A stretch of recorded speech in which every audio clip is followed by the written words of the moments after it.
तो दोस्तों तो आज हम क्वेश्चन डिस्कस करने वाले हैं जो कि जे मेंस पीवाईक्यू पूछे गए हैं। नीट वाले भी देख सकते हैं, बहुत ही इंपॉर्टेंट कॉन्सेप्ट है, बेसिक क्वेश्चन एकदम लेटेस्ट क्वेश्चन है। 2020 2021 के सारे क्वेश्चन है, सारे नहीं मतलब ऑलमोस्ट बहुत सारे 5-7 कॉन्सेप्ट डिफरेंट हैं जो कि आपको रिवाइज कराएंगे ऑर्गेनिक केमिस्ट्री। और जो भी नई बातें होंगी मैं आपको ट्रिक टेक्निक के साथ बताऊंगा, ठीक है ना, एक्सप्लेन करूंगा। तो आइए सॉल्व करते हैं एक एक क्वेश्चन को प्रॉपर एक्सप्लेनेशन के साथ, ठीक है। देखिए इसमें पूछा था पहले क्वेश्चन में, ये 2 ऑप्शन था, 3-4 ऑप्शन थे, हमने 2 ही लिखा है, इससे आपको कॉन्सेप्ट समझ में आ जाएगा। देखो पूछा था कि AgNO3 के साथ ट्रीट कराया जा रहा है, तो इसमें कौन सा ऐसा है कंपाउंड सबस्ट्रेट जो इजिली पीपीटी फॉर्म करेगा।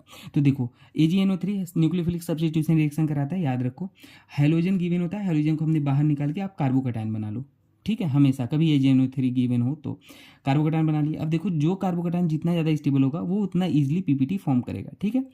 तो देखो कार्बोकैटायन की स्टेबिलिटी कैसे बढ़ती है, कार्बोकैटायन की स्टेबिलिटी +I +M +R लगाने वाले अगर ग्रुप लगे हैं तो कार्बोकैटायन की स्टेबिलिटी बढ़ाते हैं। अब कोई कहेगा ये सर क्या होते हैं, तो मैंने IITN थिंकिंग चैनल पे प्रॉपर तरीके से वहाँ पे पूरा GOC पढ़ा रखा है, पूरा 0 से एडवांस तक आप वहाँ पे देखना ना, 0 से बिल्कुल एक एक बात समझ में आएगी। तो देखो वहाँ पे क्या यहाँ पे देखो ये हमारा एरोमेटिक है, ठीक है, ये भी एरोमेटिक है क्योंकि ये हकल रूल को फॉलो कर रहा है, 2 पाई इलेक्ट्रॉन है, ठीक है। और यहाँ ये भी एरोमेटिक है। तो बात आती है कैसे डिफ्रेंशिएट करें, तो यहाँ पे OMe है जो कि +M इफेक्ट लगा रहा है, ठीक है। तो +M लगा रहा है जो कि ये कार्बोकैटायन को थोड़ा स्टेबिलिटी प्रोवाइड कर रहा है, तो ये वाला हमारा ज़्यादा इजीली पीवीटी फॉर्म करेगा, ठीक है ना, ऑप्शन ए हो जाएगा। देखो दूसरे में क्वेश्चन ये है, इसमें बोला था कि shortest bond length CCl bond length बताइए। तो शॉर्टेस्ट CCl बॉन्ड लेंथ बताइए। तो देखो हमारा जो बॉन्ड लेंथ का ऑर्डर होता है वो ये होता है, आप याद रखो, सिंगल बॉन्ड, फिर पार्शियल डबल बॉन्ड, फिर प्योर डबल बॉन्ड, फिर पार्शियल ट्रिपल बॉन्ड, फिर प्योर ट्रिपल बॉन्ड। तो देखो यहाँ पे ये CCl बॉन्ड ये है यहाँ पे दिख रहा है ना, यहाँ पे ये CCl बॉन्ड, यहाँ पे ये वाला है। तो ये वाला लोन पेयर इसके साथ रेजोनेंस कर रहा है। रेजोनेंस देखो ऐसे होगा ना, ये यहाँ आएगा, मतलब इस पे पॉजिटिव आएगा, इस पे नेगेटिव आएगा, तो यहाँ पे पार्शियल डबल बॉन्ड कैरेक्टर आ जाएगा। तो पार्शियल डबल बॉन्ड कैरेक्टर कहीं ना कहीं सिंगल बॉन्ड से छोटा होता है, तो हमारा शॉर्टेस्ट बॉन्ड लेंथ यही होगा। इसमें तो कोई रेजोनेंस ही नहीं हो रहा है, ठीक है ना। बाकी मैंने रेजोनेंस वगैरह तो इस पर पढ़ा रखा है पूरा 0 से, ठीक है, आप देख लेना। और अगर रेजोनेंस की कंडीशन जाननी है तो मैं ये बता देता हूँ किसी को, AHC अगर इस पर कभी लोन पेयर दिख जाए, पॉजिटिव चार्ज नेगेटिव चार्ज, ठीक है, डबल बॉन्ड, तो वहाँ पे रेजोनेंस होता है। ये कंडीशन बेसिक कंडीशन याद रख लो, ठीक है ना। जनरली देखो तो यहाँ डबल बॉन्ड है, डबल बॉन्ड, सिंगल बॉन्ड, फिर लोन पेयर आ गया, लोन पेयर, तो रेजोनेंस है, ठीक है। अब देखो अगला क्वेश्चन ये था, इसमें बोला था कि Br2 और लेविस एसिड AlBr3 गिवन था। तो ये ग्रुप हमेशा एरोमेटिक इलेक्ट्रोफिलिक सब्स्टिट्यूशन रिएक्शन है। यहाँ पे क्या होता है, अगर इलेक्ट्रॉन विड्रॉइंग ग्रुप है तो हमारा आने वाला इलेक्ट्रोफाइल मेटा पे अटैक करेगा। तो देखो ये इलेक्ट्रॉन विड्रॉइंग ग्रुप है, तो Br2 में से Br+ इलेक्ट्रोफाइल का काम करेगा और वो मेटा पोजीशन पे जाके जुड़ जाएगा। कोई कहेगा मेटा पोजीशन क्या होता है, तो देखो जो ग्रुप लगा है ना हमारा, उसके बगल आर्थो, उसके बगल मेटा, उसके बगल पैरा होता है, ठीक है। तो देखो यहाँ से Br+ निकला और यहाँ पे जाके जुड़ जाएगा, सीधे आंसर। अब कोई कहेगा Br+ कैसे आया, तो देखो ये Br2 मतलब Br ब्रोमीन पे लोन पेयर है, इसका लोन पेयर इसके वैकेंट ऑर्बिटल में गया, ठीक है ना। तो यहाँ पे क्या आ जाएगा, प्लस आ जाएगा, और यहाँ गया तो इस पर नेगेटिव आ जाएगा। अब ये हमारा ब्रोमीन प्लस है, इस पर पॉजिटिव स्टेबल होगा नहीं क्योंकि इलेक्ट्रोनेगेटिव है, तो ये बाहर निकल जाएगा, यहाँ पे Br+ हो जाएगा, ये इलेक्ट्रोफाइल का काम करेगा, ऐसे आया, ठीक है। बाकी डिटेल में आप वहाँ पे देखना, IITN थिंकिंग चैनल मैंने पढ़ा रखा है। अगला क्वेश्चन सॉल्व करते हैं, ठीक है। अगला क्वेश्चन हमारा इधर है,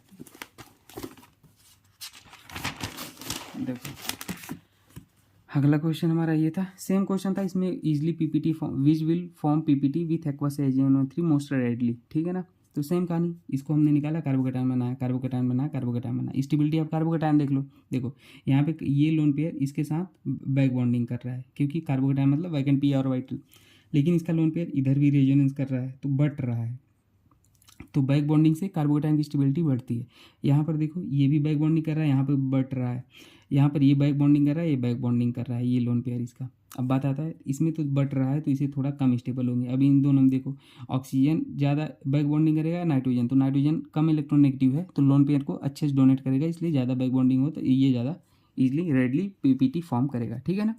अगला क्वेश्चन लास्ट ये वाला देख लो, इसमें बोला था कि H2 निकिल और दूसरे स्टेप में X2 हैलोजन हीट गिवन था। Total number of stereo isomer बोला था सेकेंड स्टेप में ऑन मोनो हैलोजिनेटेड, मतलब नंबर ऑफ बोला था कि total number of including stereo isomer on doing monohalogenation, इसका मोनोहैलोजिनेशन कराया था। तो देखो पहले स्टेप में क्या होगा, H2 निकल गिवन था, H2 निकल क्या करेगा, हाइड्रोजिनेशन करा देगा, मतलब डबल बॉन्ड को क्या कर देगा, तोड़ के सिंगल बॉन्ड कन्वर्ट कर देगा। ये डबल बॉन्ड तोड़ा, सिंगल बॉन्ड कर दिया, ठीक है। दूसरे स्टेप में X2 हीट गिवन था, तो X2 हीट क्या करता है भाई, जितने नंबर ऑफ डिफरेंट हाइड्रोजन होंगे वहाँ पे X जाके जुड़ जाएगा। तो देखो एक ये डिफरेंट हाइड्रोजन है, ये हाइड्रोजन है, ये हाइड्रोजन है, ये हाइड्रोजन है, ठीक है, ये सेम ही है ये दोनों, तो इसलिए हमने नहीं दिखाया। तो जितने डिफरेंट है वहाँ पे X जोड़ दो। तो देखो यहाँ पर जोड़ दिया है X, यहाँ पे जोड़ दिया एक बार, ठीक है, ठीक है, और एक बार यहाँ पे जोड़ दिया, एक बार यहाँ पे जोड़ दिया, हर बना दिया।